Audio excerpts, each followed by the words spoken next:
C'est Sabri, bonjour et bienvenue dans ma deuxième vidéo. Dans cette vidéo, on va parler principalement de pourquoi on devient freelance, pourquoi on choisit la vie d'être euh, libéré, d'être un libéral et non pas en CDI, et quels sont les inconvénients et les avantages. On va commencer par la première partie, pourquoi on devient freelance, ou pourquoi on choisit un métier libéral plutôt que rester dans un contrat de travail avec plein de sécurité et tout ce qui va bien.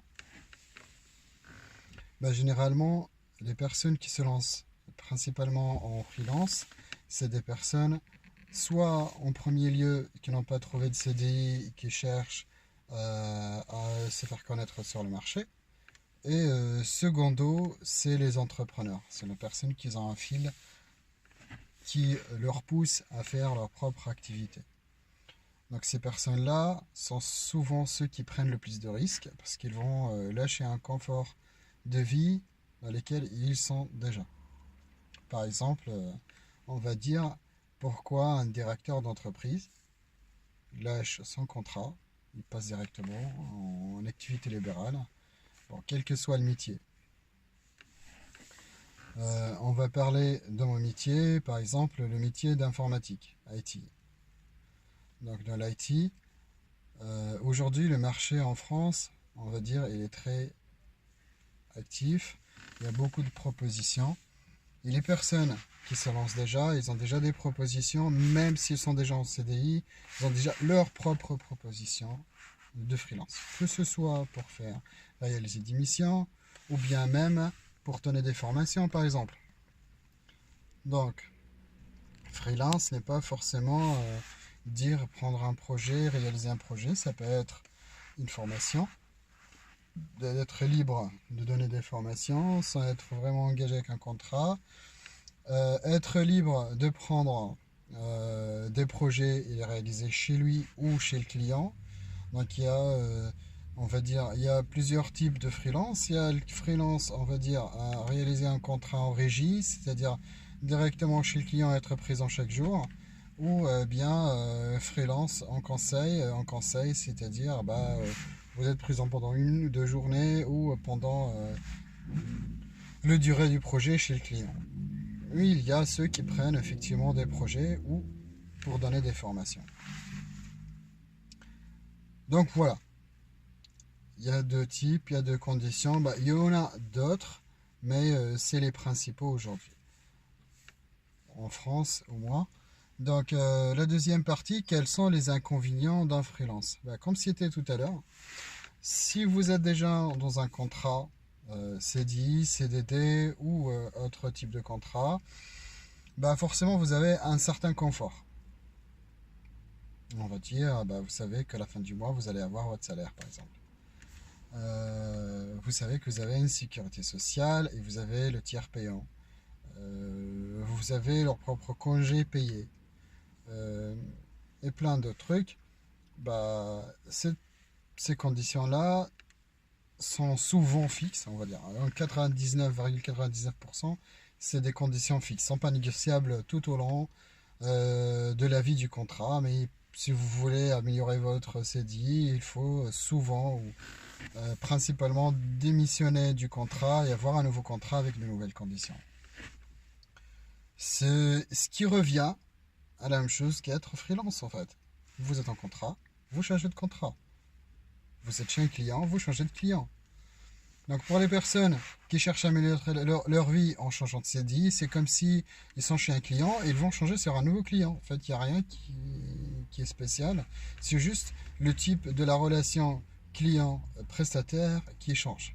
C'est-à-dire, si vous êtes freelance, vous êtes chef de votre propre entreprise et de vos propres choix, et vous pouvez aussi gérer votre patrimoine monétaire. C'est-à-dire c'est vous que vous allez payer les charges fiscaux, c'est vous que vous allez payer vos déplacements, c'est vous que vous allez payer votre tiers payant, c'est vous que vous allez payer le carburant, c'est vous que vous allez payer vos congés et tout ce paquet de, on va dire, de charges. Si vous êtes chez un patron, c'est lui qui s'occupe de tout ça pour vous, mais en contrepartie, vous devez être présent de X jusqu'à X temps.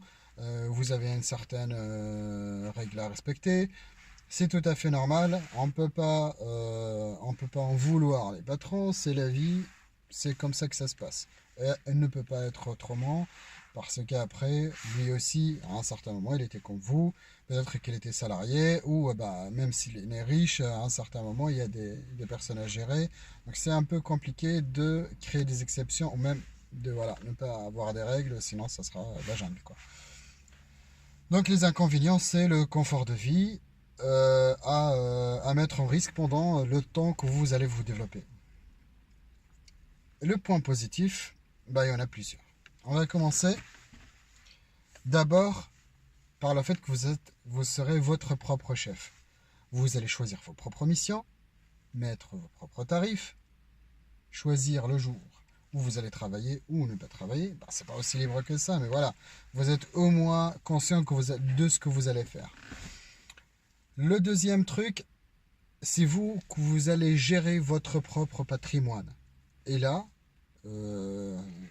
dans le monde entier, quel que soit le pays, il y a toujours des conditions différentes.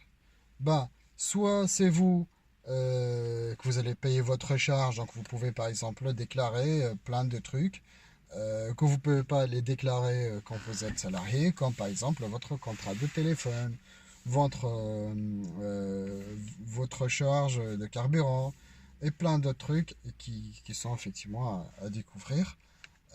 Mais voilà, vous êtes au moins capable de voir où vos charges sont en train de passer. On va dire les 50% de salaire des Français. Le deuxième truc, vous n'avez pas de limite. Vous n'êtes pas salarié, donc vous pouvez commencer de zéro. Vous êtes votre propre chef, vous n'avez pas de patron, donc vous pouvez aller jusqu'au l'infini. Demain, si vous avez 1 million de clients, si vous gagnez 1 euro, c'est-à-dire que 1 euro fois 1 million, c'est 1 million d'euros.